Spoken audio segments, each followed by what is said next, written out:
माझ्या आईचं स्वप्न होतं शिकून खूप मोठा हो. मी काय केलं पैशांसाठी मी मुंबईला गेलो.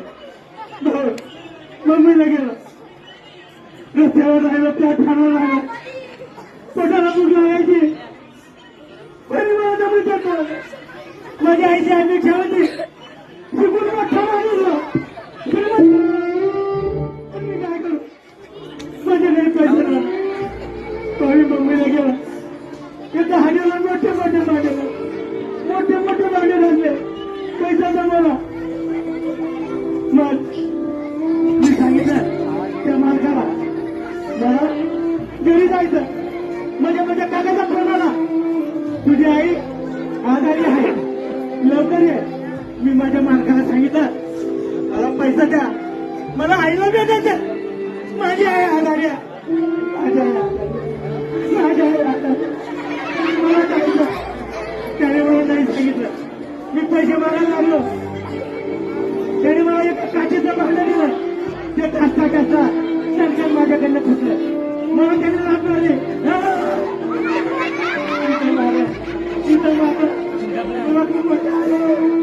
काय करा, मी त्याच्याकडे आणखी काम केलं. पैसे जमवल्यानंतर मी तिथून उडी मारली, प्लॅटफॉर्मवर आलो. माझ्या आईला भेटायला निघालो. घरी आलो. माझ्या घरी एवढी मोठी गर्दी, जशी माझ्या घरी दिवाळी. आता काय करू, जेवणाचं भाग चुकलं, आता काय करायचं. सगळी गर्दी जमलेली, माझी याची जमलेली. मी आईला विचारलं,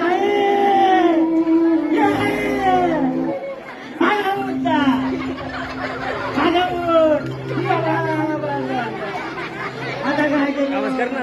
हे भाऊ, अरे माझी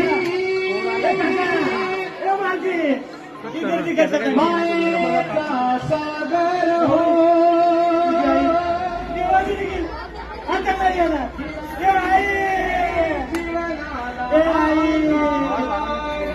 आता काय चांदणी तू चंद्राची मोठं व्हायचं होतं रे. एवढ्या मोठ्या माझ्या आईला काय आता मी काय करतो, तुझ्या शीतल छायेमध्ये उभं आयुष्य जगे. आई देवापाशी आई विना भिकारी, स्वामी किती जगाचा.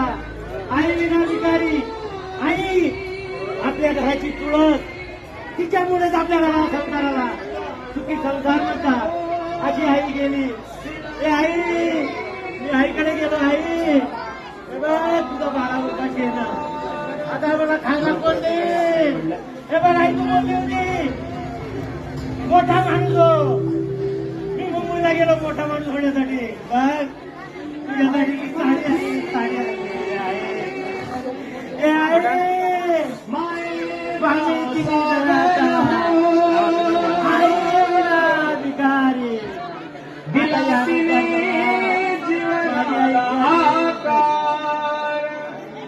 नदीची चांदणी तू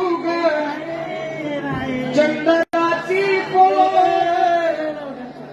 शीतल तुझी छाया